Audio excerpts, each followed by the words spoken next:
Astrology, numerology, tarot card reading ಇದೆಲ್ಲ ಒಂಥರ scam. ಮನುಷ್ಯ ಕಷ್ಟಪಟ್ರೆ ಅವ್ನ ಫ್ಯೂಚರ್ ಸೆಕ್ಯೂರ್ ಆಗಿದ್ದೇ ಇರುತ್ತೆ. ನಮ್ಮ ಭವಿಷ್ಯ ನಮ್ಮ ಕೈಯಲ್ಲಿದೆ ಅಂತ ಸುಮಾರು ಜನ ಮಾತಾಡ್ತಾರೆ. ಇದು ನೀವು ಕೂಡ ಎನ್ಕೌಂಟರ್ ಮಾಡಿರ್ತೀರ ಸುಮಾರು ಸಲಿ. ಅದ್ರ ಬಗ್ಗೆ ನಿಮ್ಮ ಅಭಿಪ್ರಾಯ ಏನು? ಮನುಷ್ಯ ಕಷ್ಟಪಡಬೇಕು ನಿಜ. ಆದರೆ ಆ ಕಷ್ಟಕ್ಕೆ ಒಂದು ಫಲ ಅಂತಕ್ಕಂಥದ್ದು ಯಾವಾಗ ಸಿಗುತ್ತೆ ಅಂತಂದರೆ, ಹ್ಮ್. ನಮ್ಮ ಗ್ರಹಗತಿಗಳು, ನಮ್ಮ ಪೂರ್ವ ಜನ್ಮದ ಕರ್ಮಗಳು ತೀರಿದಾಗ, ಅಥವಾ ನಮಗೆ ಒಂದು ದೈವದ ಸಪೋರ್ಟ್ ಇದ್ದಾಗ ಅದು 100% ಆಗುತ್ತೆ. ಹ್ಮ್. ಉದಾಹರಣೆಗೆ ಇವಾಗ ನಾನು ಎಲ್ಲ ಎಫರ್ಟ್ಸು ಹಾಕಿ ಒಂದು ಕೆಲಸನ ಶುರು ಮಾಡ್ತೀನಿ. 99% ಎಫರ್ಟ್ ಹಾಕ್ತೀನಿ. 1% ಏನಾದರೂ ನಿಮ್ಮ ಕರ್ಮ ಅಥವಾ ದೈವದ ಅನುಗ್ರಹ ಇಲ್ಲದೆ ಹೋದರೆ ಅದು 100% ಆಗಲ್ಲ. ಈಗ ಯಾಕೆ ಎಷ್ಟೋ ಜನ 99%ವರೆಗೂ ಬಂದು 1% ಮಿಸ್ ಆಯಿತು ಅಂತ ನೀವು ಕೇಳಿರ್ತೀರ ಸುಮಾರು ಜನ ಹೇಳೋದನ್ನ. ಯಾಕೆ ಹಿಂಗಾಗುತ್ತೆ ಅಂತಂದರೆ, ಒಂದು ಅವರ ಪೂರ್ವ ಜನ್ಮದ ಒಂದು ಬ್ಯಾಡ್ ಕರ್ಮ ಇರುತ್ತೆ, ಇಲ್ಲ ಅಂತಾನೆ ಒಂದು ದೈವದ ಆಶೀರ್ವಾದ ಇರಲ್ಲ.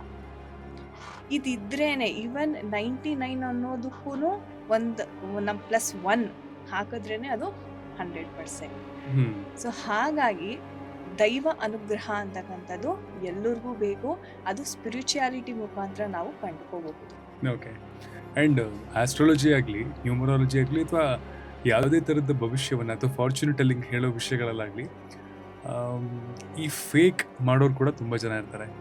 ಈಗ ಟ್ಯಾರೋ ಕಾರ್ಡ್ ರೀಡಿಂಗನ್ನು ನಂಬಬೇಕು ಅಂತಂದರೆ ಅದರಲ್ಲೂ ಕೂಡ ಅಥೆಂಟಿಸಿಟಿಯ ಪ್ರಾಬ್ಲಮ್ ಇದೆ. ಸುಮಾರು ಜನ ಅದನ್ನು ಅಥೆಂಟಿಕ್ ಆಗಿ ಮಾಡದಿರೋರು, ಜೆನ್ಯೂನ್ ಆಗಿ ಮಾಡದಿರೋರು ಕೂಡ ಇದ್ದಾರೆ. So authentic tarot card reader ಇವರು ಅಥವಾ ಅಥೆಂಟಿಕ್ ಆಸ್ಟ್ರಾಲಜರ್ ಅಂತ ನಾವು ಬೇರೆ ಬೇರೆ ಇದರಲ್ಲೆಲ್ಲ ಹೆಂಗೆ ಕರಿತೀವಿ, ಆ ಥರ ಐಡೆಂಟಿಫೈ ಮಾಡೋದು ಹೇಗೆ? ಇದು ಬಹಳ ಕಷ್ಟ ಐಡೆಂಟಿಫೈ ಮಾಡೋದು. ಯಾಕಂತಂದರೆ ದೊಡ್ಡ ದೊಡ್ಡ ಬೋರ್ಡ್ ಹಾಕೊಂಡಿರ್ತಾರೆ, ನಾವು ಟ್ಯಾರೋ ಕಾರ್ಡ್ ರೀಡರ್ಸ್. ಸುಮಾರು ಜನ ಫಾಲೋವರ್ಸ್ ಇರ್ತಾರೆ, ಲಕ್ಷಾಂತರ ಫಾಲೋವರ್ಸ್ ಇರ್ತಾರೆ.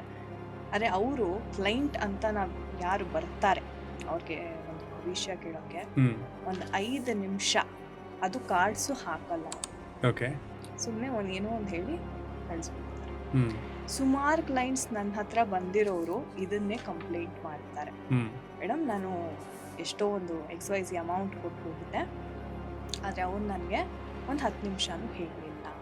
ಆ್ಯಂಡ್ ಅವ್ರು ಏನು ಹೇಳಿದ್ರು ನನಗೆ ಅದು ನಂಬಿಕೆನೂ ಬರಲಿಲ್ಲ ಅಂತ ಸಾಕಷ್ಟು ಜನ ಲೈಕ್ ಮೋಸ ಹೋಗಿರೋರು ಇದ್ದಾರೆ. ಇದು ಕಂಡುಹಿಡಿಯೋದು ನೀವು ಹೇಳ್ದಂಗೆ ಬಹಳ ಬಹಳ ಕಷ್ಟ. ಯಾಕಂದರೆ ಒಂದು ಮುಖವಾಡದ ಹಿಂದೆ ಏನಿರುತ್ತೆ ಅಂತಕ್ಕಂಥದ್ದು ಸಾಮಾನ್ಯ ಜನಕ್ಕೆ ಜಡ್ಜ್ ಮಾಡೋದಕ್ಕೆ ಆಗೋದಿಲ್ಲ. ಮೋರ್ ಓವರ್ ಅವ್ರು ತುಂಬ ಕಷ್ಟದಲ್ಲಿರ್ತಾರೆ, ಡೆಸ್ಪರೇಟ್ ಇರ್ತಾರೆ, ಎಮೋಷ್ನಲಿ ತುಂಬ ಪೇಯ್ನನ್ನು ತಂದಿರ್ತಾರೆ. ಆ ಪೇಯ್ನಿಗೆ ಯಾರು ಅಟ್ಲೀಸ್ಟ್ ಅವರು ನೀಟಾಗಿ ಹೇಳದೇ ಇದ್ರೂ ಪರವಾಗಿಲ್ಲ, ಅಟ್ಲೀಸ್ಟ್ ಆ ಪೇಯ್ನ್ಗೆ ಸ್ಪಂದಿಸೋದು ಏನಾದರೂ ಪ್ರಾಪರಾಗಿ ಮಾಡಿದ್ರೆ ಅದಕ್ಕೊಂದು ವ್ಯಾಲ್ಯೂ ಅಂತಕ್ಕಂಥದ್ದು ಸಿಗುತ್ತೆ. ಆದರೆ ಇವಾಗ ಏನಾಗ್ಬಿಟ್ಟಾರೆ, ತುಂಬ ಕಮರ್ಷಿಯಲ್ ಆಗ್ಬಿಟ್ಟಿದೆ. ಎಲ್ಲೇ ಹೋಗಿ ಯೂಟ್ಯೂಬಲ್ಲಿ ದೊಡ್ಡ ದೊಡ್ಡ ಒಂದು ಫಾಲೋವರ್ಸ್ ಇರ್ತಾರೆ, ವ್ಯೂಸ್ಗೆ ಎಷ್ಟೊಂದು ಓಡಿರುತ್ತೆ. ಆದರೆ ಅವ್ರ ಹತ್ರ ಒಂದು ಸಾಮಾನ್ಯ ಕ್ಲೈಂಟ್ ಹೋದಾಗ ಎಷ್ಟು ಡಿಸಪಾಯಿಂಟಿಂಗ್ ಆಗಿ ಹೊರಗಡೆ ಬರ್ತಾರೆ ಅಂದರೆ, ಸುಮಾರು ಜನ ಕ್ಲೈಂಟ್ಸ್ ಹೇಳ್ತಾರೆ. ಆದರೆ ಒಂದು ಸಲ ನಿಮಗೆ ಏನಾದರೂ ಯೂನಿವರ್ಸ್ ತಥಾಸ್ತು ಅಂದ್ಬಿಟ್ಟು ಒಂದು ಒಳ್ಳೆ ದಾರಿ, ಒಂದು ಒಳ್ಳೆ ಟ್ಯಾರೋ ರೀಡರ್ ಹತ್ರ ನಿಮ್ಮನ್ನು ಕರ್ಕೊಂಡೋಗ್ಬಿಟ್ರೆ ಅದು ನಿಮ್ಮ ಅದೃಷ್ಟನೇ ಸರಿ.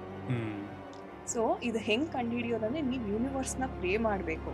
ನನಗೆ ಯಾರು ಗುರುಗಳಾಗಿ ನನ್ನ ಲೈಫಲ್ಲಿ ಬರ್ತಾರೆ ಅವರು ಜೆನ್ಯೂನ್ ಆಗಿರಲಿ ಅಂತ ಅವ್ರು ಮ್ಯಾನಿಫೆಸ್ಟ್ ಮಾಡ್ಕೊಬೇಕಾಗುತ್ತೆ. ಆ್ಯಂಡ್ ಅದು ಕೂಡ ಅವ್ರ ಡೆಸ್ಟಿನಿನಲ್ಲಿ ಬರ್ತಿರ್ಬೇಕು. Okay. So this is what it is.